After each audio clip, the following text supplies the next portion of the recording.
నా ఆదిలాబాద్ నియోజకవర్గంలో అధ్యక్ష డబుల్ బెడ్రూమ్లో దాదాపు ఒక 3000 ఇండ్లు కట్టి ఉన్నాయి. ఆ డబుల్ బెడ్రూమ్లన్నీ నేను మొదటి సమావేశంలో అడిగినప్పుడు గౌరవ మంత్రి గారు ఏమన్నారంటే అవి కట్టినాం, కానీ అక్కడక్కడ మళ్ళీ కొంత రిపేర్లు ఉన్నాయి.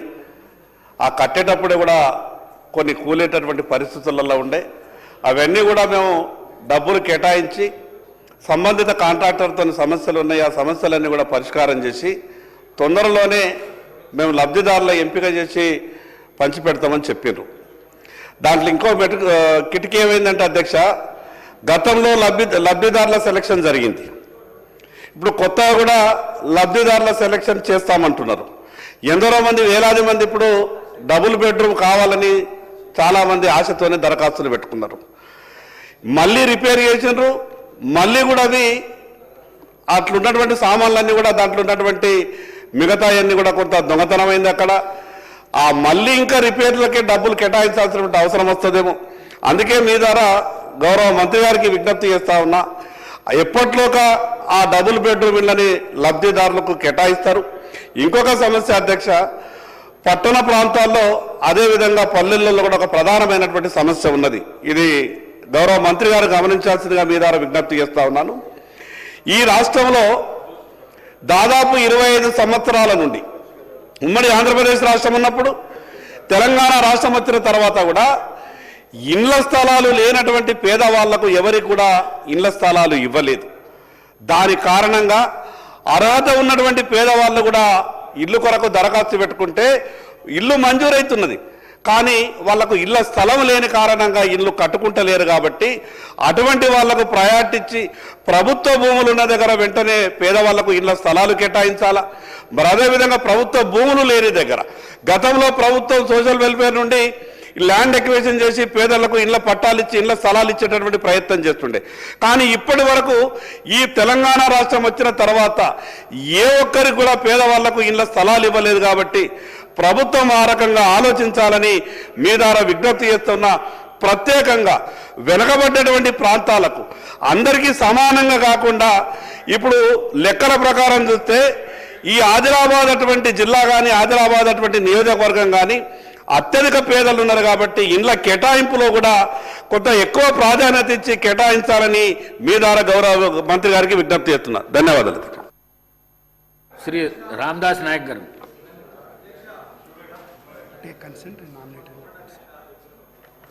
ధన్యవాదాలు అధ్యక్ష.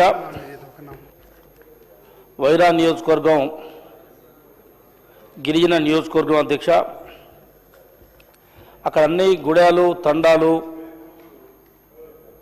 గిరిజనులు, ఎస్సీలు, రైతు కూలీలు నివసిస్తున్న ప్రాంతం అధ్యక్ష. అది ఇందిరమ్మ మన ఇండ్లు ఇవ్వటం వల్ల నా నియోజకవర్గంలో, వైరా నియోజకవర్గంలో పేదలందరూ కూడా చాలా సంతోషంగా ఉన్నారు. ఇలా ప్రభుత్వంలో ఉన్న పథకాలన్నిటికంటే గత 10 సంవత్సరంలో గత ప్రభుత్వం ప్రజలకు కావలసిన ఇండ్లు వాళ్ళ అవసరాన్ని గుర్తించకపోవటం, ఇండ్లు రాకపోవటం వల్ల పేదలందరూ ఇబ్బంది పడుతున్న పరిస్థితి ఉన్నది. కాబట్టి మాకు 3,800 ఇళ్ళు ఇచ్చారు, మా నియోజకవర్గానికి ఇచ్చారు, ప్రతి నియోజకవర్గానికి ఇచ్చారు. ఐటీడీఓ కూడా గిరిజన గ్రామాలను గుర్తించి కొన్ని ఇళ్ళు ఇచ్చిన పరిస్థితి ఉన్నది. ఏది ఏమైనా పేదలందరికీ గూడు ఇవ్వాల్సిన అవసరం ప్రభుత్వం మీద ఉన్నది. అది ఇచ్చేది కాంగ్రెస్ ప్రభుత్వమే. కాబట్టి అన్న శ్రీనివాసరెడ్డి గారికి సభాముఖంగా మనవి చేస్తూ ఈ యొక్క 5,000 ఇండ్లు తప్పకుండా ప్రతి నియోజకవర్గానికి, అందులో నా నియోజకవర్గానికి ఇవ్వవలసిందిగా చిన్నని మనవి చేస్తూ, గత ప్రభుత్వంలో కట్టబడ్డ డబుల్ బెడ్రూమ్లు స్లాబులు వేసి ఇడిచిపెట్టబడి ఉన్నాయి. వాటన్నిటిని కూడా ఈ 99 రోజుల ప్రణాళికలో పూర్తి చేసే విధంగా ఎస్టిమేట్లు వేసి ఏం కావాలో చూసి ఈ 99 రోజుల ప్రణాళికలో ఇచ్చే విధంగా అధికారులని ఆదేశించాలని చెప్పేసి పెద్దలు గౌరవ మంత్రి గారికి విజ్ఞప్తి చేస్తూ తమరికి కూడా ధన్యవాదాలు తెలుసు సెలవు తీసుకున్న అధ్యక్ష. డాక్టర్ చిక్కుడు వంశీకృష్ణ గారు. అధ్యక్ష, ముందుగా మాట్లాడే అవకాశం ఇచ్చినందుకు ధన్యవాదాలు తెలియజేస్తూ, మరి కాంగ్రెస్ పార్టీ గౌరవ ముఖ్యమంత్రి గారు అందరూ మంత్రివర్యులకు మరొకసారి ధన్యవాదాలు తెలియజేస్తూ ఎన్నికల ముందు ఏదైతే మేనిఫెస్టోలో పెట్టామో దాంట్లో భాగంగానే ఇవాళ ఈ ప్రభుత్వం ఇందిరమ్మ ఇండ్లు రాష్ట్ర వ్యాప్తంగా 4,50,000 ఇండ్లు ఇచ్చిన ఘనత గౌరవ ముఖ్యమంత్రి గారికి దక్కింది, ఈ కాంగ్రెస్ పార్టీ ప్రభుత్వానికి దక్కిందని మనవి చేస్తూ మరి గత ప్రభుత్వంలో అధ్యక్ష ఒక చిన్న మాట అధ్యక్ష, గత ప్రభుత్వంలో గత ముఖ్యమంత్రి గారు ఈ డబల్ బెడ్రూమ్ ఇండ్ల మీద పెద్ద కథ చెప్పింది అధ్యక్ష. ఏమని, దసరా పండుగ నాడు అల్లుడొస్తే అత్త చీరేడ మార్చుకుంటుంది, వినండి వినండి, అత్త చీరేడ మార్చుకుంటుంది, అట్లాగే అల్లుడొస్తే అత్త చీరేడ మార్చుకుంటుంది, బర్రెగొడ్లు ఏడగట్టేస్తారు, కోడి పిల్లలు ఏడగట్టేస్తారు, మేము వస్తే డబల్ బెడ్రూమ్ ఇల్లు ఇస్తాం, 2 గదులు ఇస్తాం, ఒక హాల్ ఇస్తాం, ఓ కిచెన్ ఇస్తాం, కోపం వస్తే చుట్టుముట్టు కాంపౌండ్ వాళ్ళు కడతామని పెద్ద కథ చెప్పిన అధ్యక్ష. అప్పుడు ఆ ఎన్నికల్లో ప్రజలందరూ కూడా నిజంగానే చేస్తారేమని నమ్మి 2 సార్లు అధికారం ఇచ్చింది అధ్యక్ష.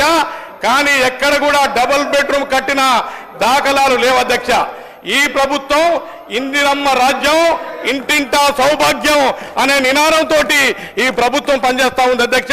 దానిలో భాగంగానే ముఖ్యంగా మా అచ్చంపేట నియోజకవర్గం అత్యంత వెనుకబడ్డ ప్రాంతం అధ్యక్ష.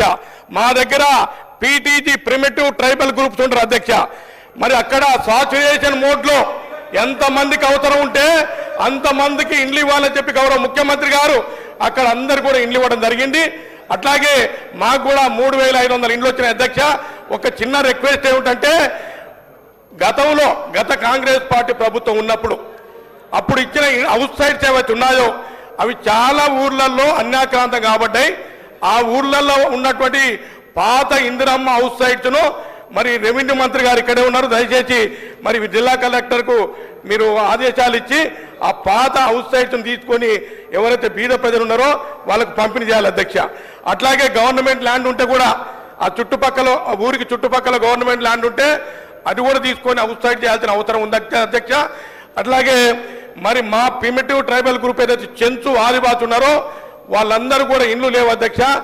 కట్టుకోవాలంటే ఆర్థిక స్తోమత లేదు అధ్యక్ష.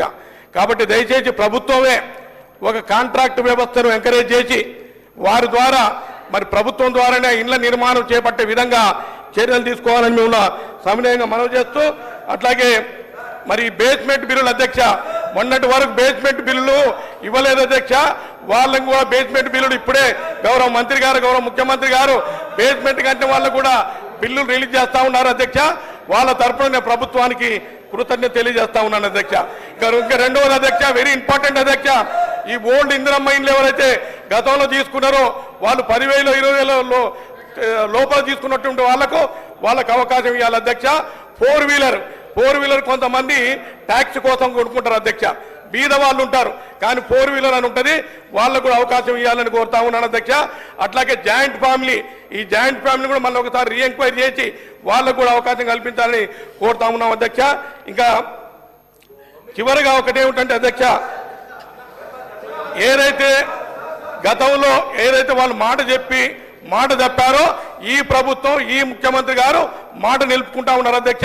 వెనుకబడ్డటువంటి నియోజకవర్గాలకు ఎక్కువ శాతం ఎస్సీ ఎస్టీ నియోజకవర్గాలకు ఈ రాబోయే కాలంలో ఎక్కువ ఇందిరమ్మ ఇండ్లు ఇవ్వాలని మీ ద్వారా గౌరవ ముఖ్యమంత్రి గారిని కోరుతూ సెలవు తీసుకుంటున్నాం అధ్యక్ష. Thank you. గౌరవ మంత్రి గారు ఒక్క నిమిషం నేను మాట్లాడతాను. గౌరవ మంత్రి గారు, సభలో ఉన్న గౌరవ సభ్యులందరూ అధికార పక్షం కానీ ప్రతిపక్షాలు కానీ అందరూ ఈ క్వశ్చన్ అడగాలనుకుంటున్నారు. మీకు ఇంతకుముందు సెషన్లో కూడా నేను